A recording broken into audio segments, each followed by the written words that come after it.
How's it going, and welcome back. New ukulele day with a twist. So what's the twist? Well, it's kind of interesting actually. I was talking to my pastor and we were talking about getting her little 3-year-old daughter guitar lessons because I teach guitar. And so anyways, we've checked out, of course, the smallest guitars that Long & McQuaid carries, both acoustic and electric. They're way too big. And so we thought, well, baritone ukulele, right? Because it uses the exact same tuning as a guitar on the bottom 4 strings. So your chords are going to be very familiar to you. Anything with the 4 bottom strings, that is. So the baritone, turns out it's way too big for her, and the fret spacing's too much. Soprano was not something we were looking at because this is going to be a father-daughter thing. So her dad and her are going to be taking lessons at the same time through me.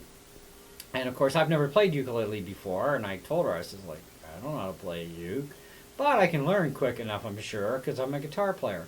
Which was also verified by the one guy at Long McQuaid. He said, Cav, just think about putting the capo on the 5th fret of your guitar and using the 4 bottom strings. It's a uke. So, of course, but I do need an actual ukulele to do this because it's a real mind twist when you're looking down and you got 6 strings and you're trying to use only the 4. And, of course, sounds are going to be a little different as well, even though you're doing the same chords. But, so I thought, okay, so that kind of makes a little bit of sense. So I downloaded a left-handed ukulele chord chart, actually a couple of them, including a baritone chart was with the uke chart as well, both left-handed. So I am actually considering getting a baritone uke again because I had one before, and you know I did really good with it, so it's not a big thing, right?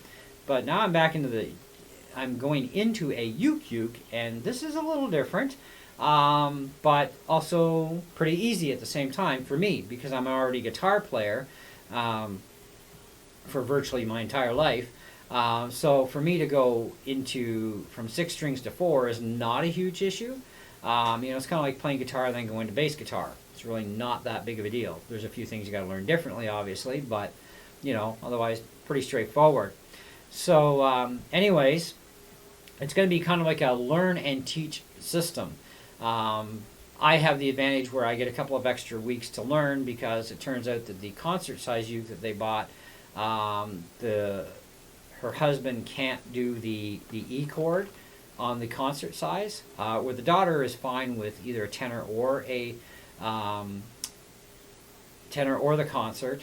So they've ordered a tenor one anyways, which will be a couple weeks to come in, and they ordered it with electronics because they want the ability to plug it in at some point, right, to an amplifier, which actually does make quite a bit of sense when you think about it, because finger picking these things, it's too quiet for me to finger pick. And I could strum it, with my fingernails, because that's a normal thing you find on ukes. But I prefer using the pick myself, but I'm going to have to do all 3. Now, I can finger pick an acoustic guitar or a classical guitar because I have classical experience. So finger picking is not a big deal. It's just I find it's too quiet on such tight strings that this thing also doesn't have a lot of volume because it is a small body, right? So I'm going to just opt out myself and just, use the pick because it is louder and, I can do basically like a finger picking kind of thing, but with a pick. But anyhow, so it's kind of a little twisty that way. So I'm also going to do videos for you guys showing you guys how to actually play a ukulele. So I will have close-ups of chords, but I wanted to go through a couple chords with you anyways, just in this video. So let's start with the C chord, which is on the 1st string down at the bottom. So the bottom string on the 3rd fret is actually a C, and you've got to use the 2 bottom strings only. And your C7 would be the 1st fret on the bottom string, same 2 strings. And C major 7, of course, on the 2nd fret, same string.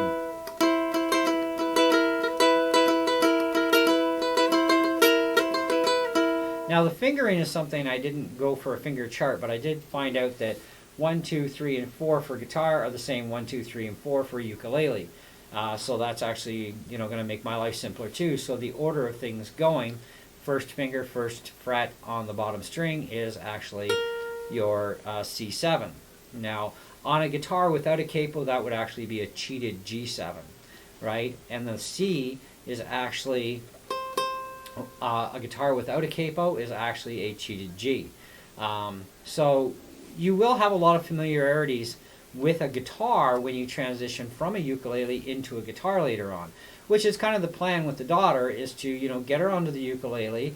When she gets old enough that she can handle a guitar that will fit her, then transitioning for her will not be that difficult, and she will have the advantage too of being able to play not only ukulele really well, but then she'll also be able to learn the guitar very easily, more so than somebody who's just playing guitar for the very first time, because the experience is already there on the 4 strings. It's just a matter of adding 2 more strings and a different way of doing things, and etc., etc. So a G chord on a ukulele is actually in the D formation, and you would play all 4. And the A chord, of course, is here. The D is actually in an A formation. The E is actually a partial A formation. And then this finger here goes on the bottom string of the 2nd fret. So you get it like this. Now I have to still work out because I have a little bit bigger fingers than the girl's dad does. And mine are slightly longer too, so I have to get more into the tips of my fingers, so my curvature is a little bit more arched in that sense. So there's no way on a concert I would even be able to do it on a concert, because every time you go into a different size level of these ukes, you have different fret spacing. So even the fret spacing on a concert uke is slightly narrower than a tenor, and so is the length of the overall length too.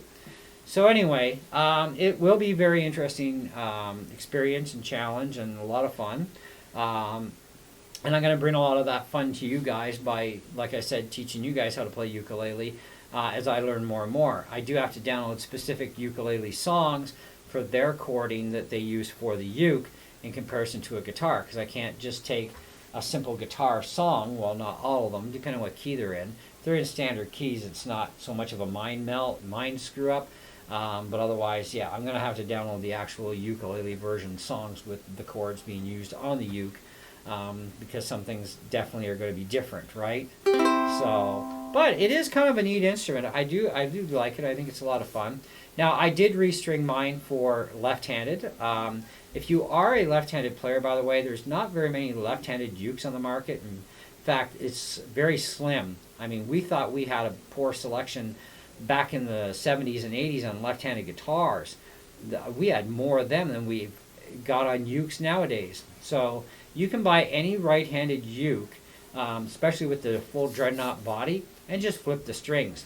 You don't have to worry about intonation on these things. It's straight across, kind of like a classical guitar. Classical guitars, the intonation is straight across. So you can flip strings, and then of course you would have to get a nut recut on a classical guitar. But on these things, on the 4-string ukes, you don't have to do anything to the nut. You just literally flip the strings to go left-handed, and you have a left-handed version. Now, just keep in mind, if you are going to go with an electronic uke, this is where your electronics are now going to be on the bottom. That could be a bit of a drag. So I would install electronics separately, or get a stick-on type pickup, something that's going to be not a problem to deal with if you want to have electronics. Or you can buy specific left-handed ukes that do have specific left-handed electronics already in them, and that does save you a bit of money. But it's really not that hard. Well, it would be hard for the average person to install their own electronic pickup system with a box unit into a uke, even into a guitar. It's to me, it's easy because I've done it lots of times, and not only have I been a guitar player my entire life, I've also spent a number of years as a guitar repair person. So I know how to do this stuff. So for me, it's kind of like a walk in a park. So eventually, if I want to put electronics in here, I'll just buy a pickup system that I like for uke and just install it. And then I'll have an electronic uke. But this uke is a Leho, and it only costs $120. And then I have the strap pins installed at the store while we were there. Got them professionally done, and that was, I think, another 10 or 15 bucks for the strap pins. And so this way I can use a strap, because not all ukes have strap pins, and some only have one pin, not two, because people like to tie their thing up to the headstock where I don't. I want it down in here where it's actually better and out of my way.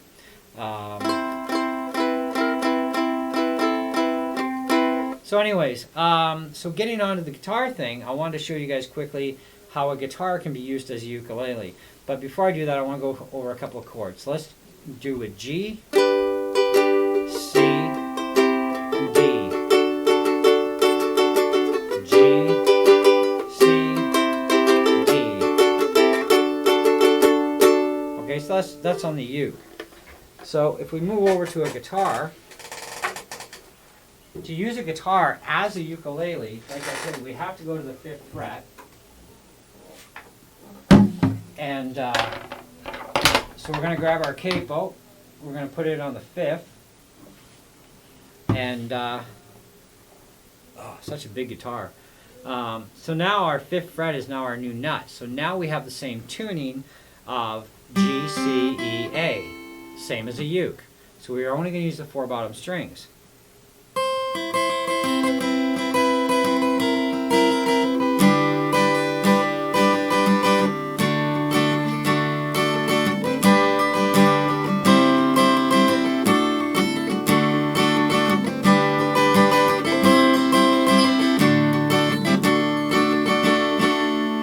The odd time I will actually hit the A string, so this is why it's better to actually have a uke when you're going to teach somebody uke. But it's the same thing.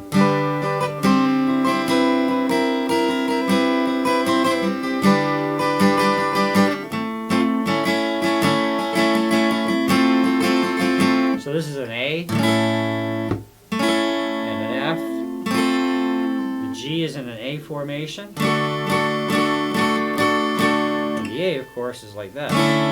And then our G.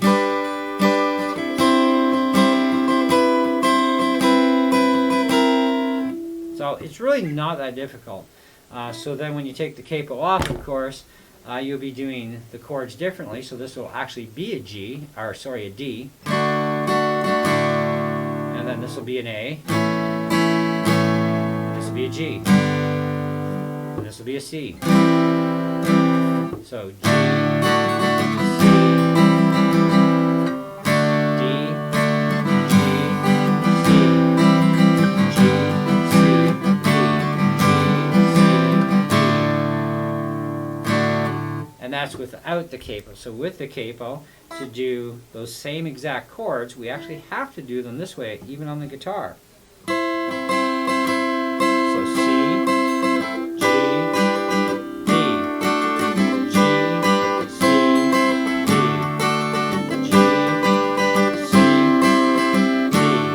You see the familiarities and the differences. Because if you actually played a G, you're not actually playing a G. You're playing a G formation, but you're not playing a G.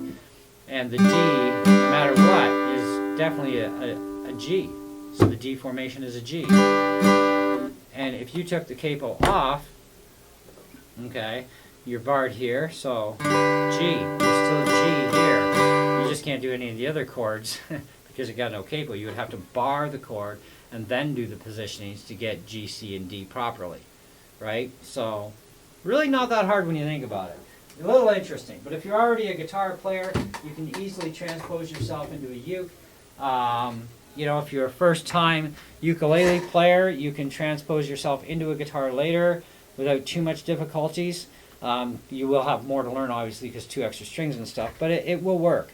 So that it's kind of really cool that you can actually slam a capo on the 5th fret and you're actually turning your guitar into a ukulele on the 4 bottom strings, doing the exact same thing, because you'd have to do those same fingerings anyway to get those same chords, but on the 5th fret. So it's the same as guitar, really, you know. So anyways, that's what I got for you guys today, so I hope you enjoyed the video. Thanks so much for watching. I will be doing a review on this ukulele soon as well. I can tell you this much, it's a Leho. Haven't memorized the model number, but we will have a video with the model number in the video. But today was just kind of like, this is like New Uke Day with a twist, telling you, you know, why I got into the ukulele to begin with, what's happening with it, and I think it's kind of going to be a lot of fun. I'm going to enjoy it, that's for sure. It's going to be a hoot. And I'm definitely sure that my pastor's daughter and her husband are definitely going to enjoy it as well. And it's a great bonding experience for them as well with the instrument. So they're going to have a lot of fun together as well. Anyways, thanks again so much for watching. Hope you enjoyed the video. Do stay tuned for more. If you're not subscribed, smash that button, blow up the bell, and select all videos, and you'll be able to get all my new updates from my channel. See you later.